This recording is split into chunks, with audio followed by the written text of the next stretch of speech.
I still sleep with my ex whenever he's out of town, my fiancée bragged on the phone to her friend. This idiot even proposed with a diamond ring. She didn't know I was standing in the hallway, listening. I didn't say a word. The next morning, I took back the ring and left a receipt from the pawn shop, along with a note, "Hope your ex can afford to buy it back. She's been begging me to take her back ever since."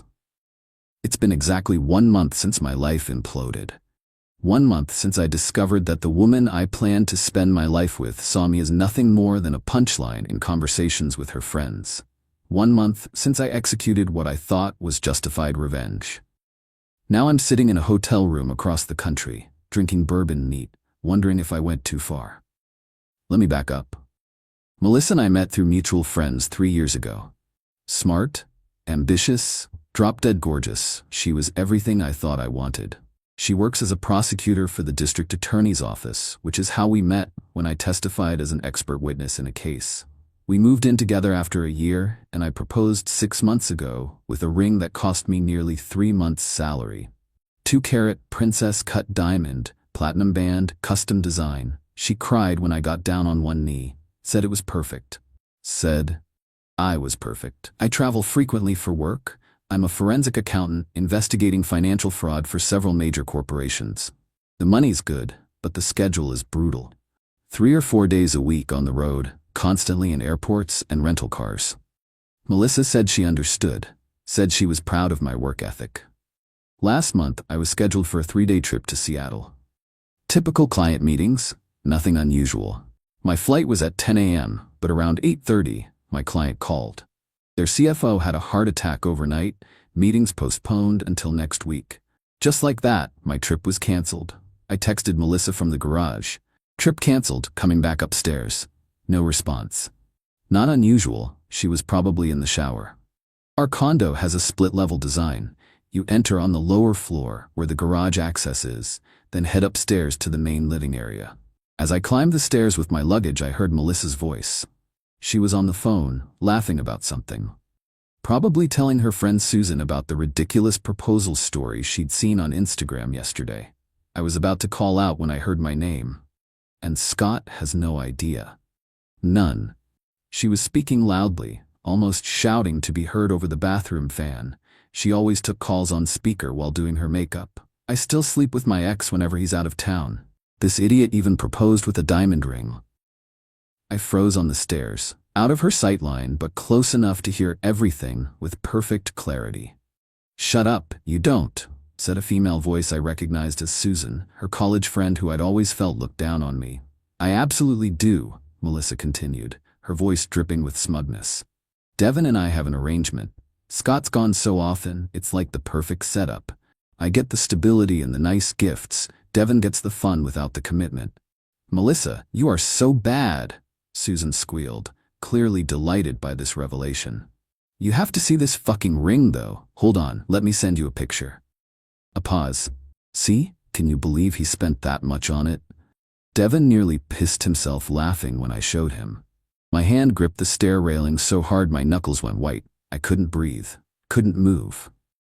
Just stood there listening to the woman I loved mock me, mock my choice of ring, mock my entire existence. "So what happens when Scott wants to set a wedding date?" Susan asked. "I'll figure something out. Maybe a work opportunity I just can't pass up in another city. I don't know. I'm good at making men believe what I want them to believe." That's when I made a decision.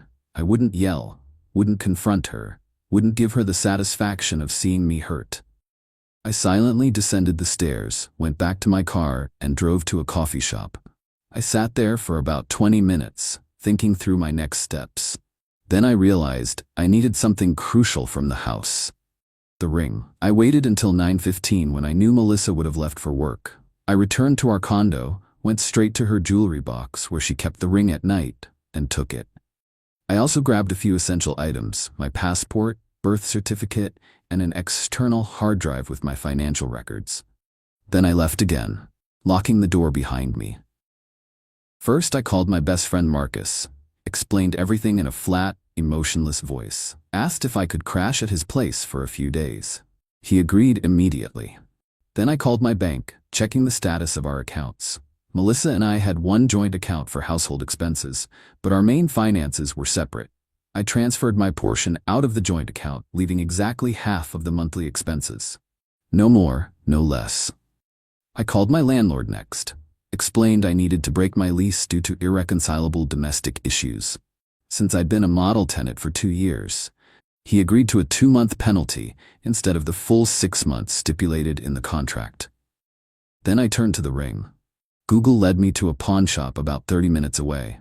I drove there directly, the velvet box burning a hole in my pocket. "Looking to sell?" asked the owner, an older man with shrewd eyes. "Yes," I said, placing the box on the counter. He whistled when he opened it. "Nice piece. Recently purchased?" "6 months ago." He examined it carefully, checking the certification papers I'd included. "I can give you $9,500. The ring had cost me $22,000. But this wasn't about money. Deal. He processed the paperwork, handed me cash and a receipt. I asked for the receipt to be itemized, showing exactly what was sold, for how much. By the time I returned to our condo, it was nearly 2 p.m. Melissa would be in court until 6. Plenty of time. I packed methodically. Clothes, personal items, the family photos, and mementos that mattered to me. Filled my car. Made 3 trips to Marcus's apartment. Then came the real revenge, the cold, calculated kind.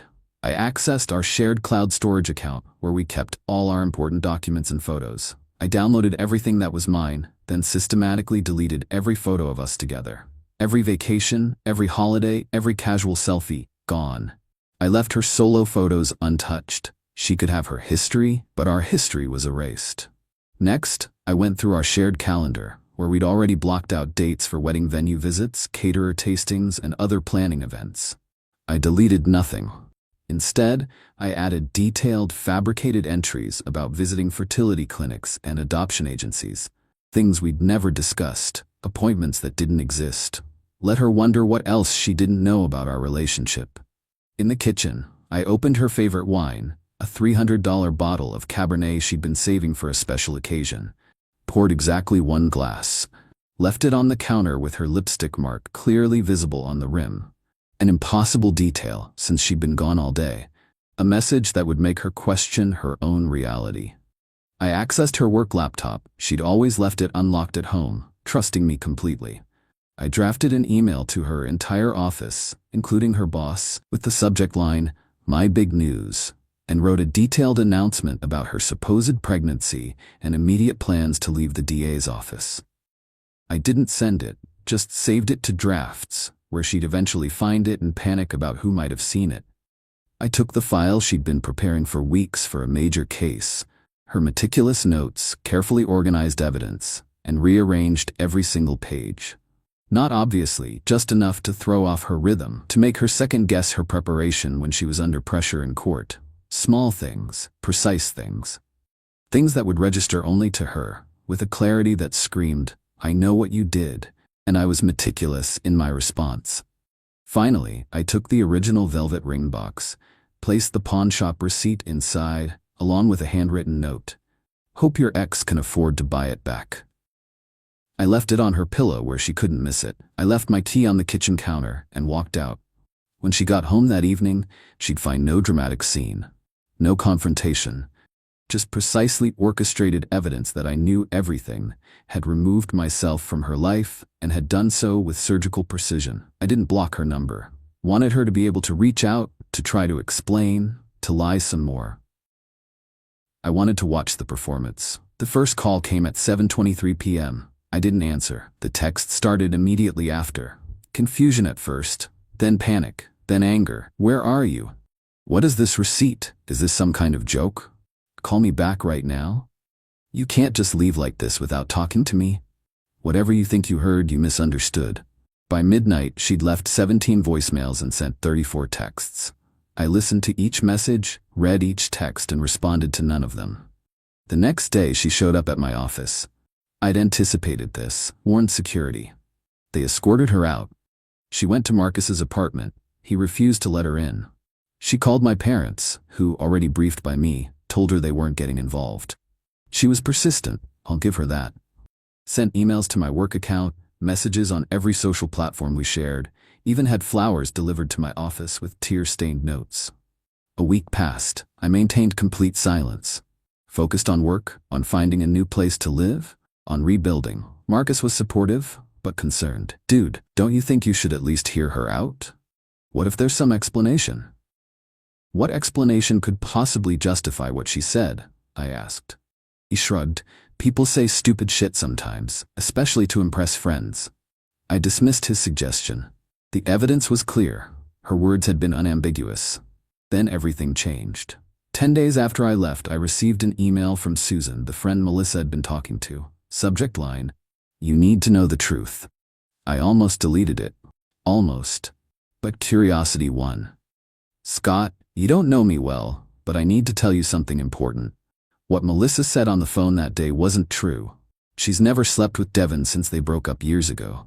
In fact, Devin moved to Australia 5 years ago, before you and Melissa even met, for a job opportunity and hasn't been back to the States since. She was lying to me. I know because I still follow Devin on Instagram. We were in the same study group in college, and he's been posting about his life in Sydney with his Australian wife and their new baby. Melissa was just trying to seem cool and rebellious to me and our other college friends. We're all idiots who glorify drama and bad decisions. She was trying to fit in with our toxic bullshit. What she did was wrong and horrible, but it wasn't what you think. She never cheated on you. She just lied about it, which is still terrible but different. I thought you should know. I stared at the screen for a long time. Then I started investigating. A quick social media search confirmed it. Devin had indeed moved to Australia 5 years ago. His Instagram was filled with photos of Sydney Harbour, his Australian wife, their new baby, and their beachfront home. He hadn't been in the country since before Melissa and I even met. I found Devin's email through a mutual connection, contacted him directly. "Scott? Melissa's Scott? Man, what the hell? She's been messaging my wife on Instagram crying, saying her life is ruined because of something involving me. She told her friend, you two hook up whenever I'm out of town," I wrote. His response came quickly. "That's absolutely insane. I've been in Australia for 5 years, married for 3, and haven't even spoken to Melissa, except for the occasional comment on social media. I literally haven't been in the same country as her since before you two met. I have no idea why she would say that." I thanked him and ended the conversation. Called Susan next, who confirmed her email. Said Melissa had been trying to maintain a bad girl image with their college friend group for years. Said she'd admitted the truth in a breakdown 2 days after I left. Everything I thought I knew shifted. Melissa hadn't cheated. She'd just pretended she had. She'd mocked me, belittled me, disrespected me fundamentally, but not in the way I'd thought. I still haven't contacted her directly. But I did check in with Marcus, who said she comes by daily, crying, begging for a chance to explain. According to him, she's lost weight, looks like she hasn't slept in weeks. The case she was working on, the one whose files I rearranged, apparently went poorly, with her appearing disorganized and unprepared. Her boss had expressed concern about her mental state. Part of me feels vindicated. The cold, calculated way she spoke about me deserved a response in kind. The things she said can't be unsaid. But another part wonders if my reaction was disproportionate. She lied about cheating to impress a friend whose opinion she apparently valued more than my feelings or our relationship. That's a betrayal of trust, of respect, but not of fidelity. I destroyed a 3-year relationship, a planned future, a life we'd built. Did the crime warrant such an absolute punishment? It's been a month now. I've signed a lease on a new apartment, changed my phone number, moved on, externally at least. But these questions keep me up at night. Did I overreact? Or was her betrayal, different though it was from what I initially believed, still fundamentally unforgivable? I trusted this woman with my life, my future, my heart. She treated that trust like it was worthless, like I was a character in a story she was telling rather than the man she planned to marry. So I ask you, strangers on the internet, was I justified? Or did I destroy something that might have been salvageable? Update. 2 weeks later. First, thank you all for the overwhelming response. I've read every comment and your perspectives have been invaluable.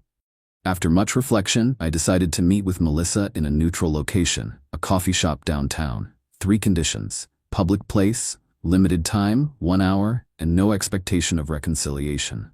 Just closure. She agreed immediately. When I arrived, she was already there, hands wrapped around a mug, looking smaller somehow. She'd lost weight, and her eyes had dark circles beneath them. For the first time, I let her speak without interruption. What I said was inexcusable, she began. I have no justification that makes it okay. I lied to Susan because I was insecure. Our college friends, they're all either having affairs or divorcing or in these dramatic relationships. My stable, loving relationship with you made me feel boring to them, so I invented drama where there was none. She explained that Susan and their friend group subtly mocked anyone in a healthy relationship. Described how she'd felt increasing pressure to have interesting Susans to share. How one small lie had snowballed into the conversation I overheard. I never cheated on you. Not once, not ever, she said, tears streaming down her face. I loved you completely. Still do. But I betrayed your trust in a different way, and I understand why you left. I asked the question that had been haunting me. If you valued their opinions so much that you'd disrespect me to impress them, how could our relationship ever work? It wouldn't, she admitted quietly. I've spent every day since you left realizing how twisted my priorities were. I've cut ties with Susan and that entire friend group, started therapy to understand why I would sabotage something precious for validation from people who don't actually care about me. She also addressed the professional fallout from my revenge. The rearranged case files had caused her significant embarrassment in court. The draft email I'd left on her computer had given her a panic attack when she found it. The wine glass had made her question if someone had been in their home. My calculated response had hit every target perfectly. You're very good at what you do, she said quietly, referencing my forensic accounting skills. You dismantled my life with surgical precision. We talked for the full hour. No raised voices, no dramatic scenes, just two people picking through the rubble of what we'd built and lost. In the end, I told her I forgave her, but that forgiveness didn't mean reconciliation. The trust was broken. Not because she'd cheated, but because she'd revealed a fundamental disrespect that couldn't be undone. She asked if I'd ever consider trying again. I told her honestly that I didn't know, that we both needed time and space to grow separately before that question could even be approached. As for the ring, she'd actually gone to the pawn shop the day after finding my note, bought it back at a significant markup. She brought it with her to our meeting, tried to return it. I refused, told her to keep it, sell it, donate it, whatever gave her closure. She nodded, understanding the finality in my words. We parted with a brief hug that felt like a period at the end of a complex sentence. Not angry anymore, just finished. I'm moving forward. Changed positions at work to reduce my travel. Started rock climbing, something I'd always wanted to try but never made time for. Reconnected with friends I'd neglected. Many of you asked if my revenge went too far. After reflection, I stand by most of my actions. The silent departure, the division of assets, the pawn shop receipt. All proportionate responses to the disrespect she showed me. The more subtle acts, rearranging her case files, the draft email, the wine glass trick, may have crossed into psychological warfare, but they were precise expressions of hurt rather than broad destruction. What I regret is not giving her a chance to explain before I executed my exit strategy. One conversation might have revealed the truth sooner and saved us both weeks of additional pain. That said, I'm not sure it would have changed my decision to leave. A partner who would mock me to impress others has revealed something fundamental about their character and priorities. That revelation can't be undone, even if the specific offense was different than I initially believed. Thank you again for your insights and support. This chapter of my life is closing, and while the ending wasn't what I expected, I'm at peace with it. Final update 3 months later. This will be my last post on this situation, as there's been a resolution of sorts. Melissa and I have had several more conversations over the past months, each meeting more measured and honest than the last. She's continued therapy, made significant changes in her life, let go of toxic friendships, changed jobs, focused on building authentic relationships. I've done my own work too, understood why I reacted so extremely to her betrayal, how my parents' turbulent marriage left me with a hair-trigger response to any form of deception. We've been dating again. Cautiously, starting fresh rather than trying to rebuild what was broken. Different rules, different boundaries, different expectations. The ring remains with her, but not as an engagement symbol. More like a reminder of how easily something valuable can be lost through carelessness. I don't know if we'll make it long term. There's still work to do on both sides. Trust rebuilds slowly, like a bone healing after a clean break, stronger at the fracture point, but forever marked by the injury. What I do know is this: sometimes the most brutal revenge isn't necessary. Sometimes people deserve a second chance, not because what they did wasn't wrong, but because what they do afterward demonstrates genuine change. That said, I have zero regrets about how I handled the initial situation. The shock of my departure, the meticulousness of my response, these created the rupture necessary for authentic transformation on both sides. Sometimes relationships don't end because they're beyond repair. They end because they need to be rebuilt from the foundation up. Whether Melissa and I ultimately succeed doesn't matter as much as the fact that we're both becoming better people through this process. More honest, more direct, more aware of our own patterns and triggers. For those facing similar betrayals, trust your instincts, but verify your facts. Respond with purpose rather than pure emotion. And remember that forgiveness is a gift you give yourself, whether or not you choose to continue the relationship. I'll end with this. The pawn shop owner recognized Melissa when she came to buy back the ring. Told her I'd been completely stoic when selling it. No anger, no sadness, just calm determination. She said that image haunted her more than if I'd raged or cried. The quiet dignity of someone who knows exactly what they deserve. Whatever happens next, I intend to maintain that dignity, not out of pride, but out of self-respect. Thank you all one last time for being witnesses to this chapter of my life. Your collective wisdom helped guide me through the darkest moments toward something I never expected. Not just survival, but growth. Edit. To those asking about the specific revenge tactics I employed, yes, finding the draft pregnancy announcement email nearly gave her a heart attack, and the rearranged case files significantly damaged her reputation at work temporarily. The wine glass trick apparently had her installing security cameras and checking for signs of intrusion for weeks. These weren't grand, destructive gestures, just precisely targeted strikes that made her feel exactly what I felt: betrayed, off balance, and questioning everything she thought she knew. I don't necessarily recommend these specific actions to others, but I don't regret them either. Sometimes the most effective message is delivered without words.